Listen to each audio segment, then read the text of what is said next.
耶稣甲伊的门徒享受因舍了后，因就吟一首诗，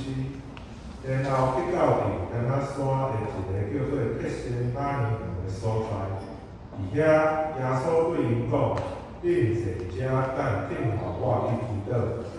伊带彼得、马可、甲约翰做伙去，伊的心异常痛苦，甲伊讲：“我的心真忧伤到要死，恁踮遮甲我惊醒。”耶稣就落啊进前，伊的面拍伫地面，彼得讲：“我的爸啊，若是有可能，请你互即个买鱼归我，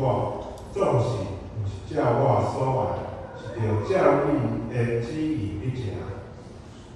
耶稣痛苦直直，佮甲彼得祈祷，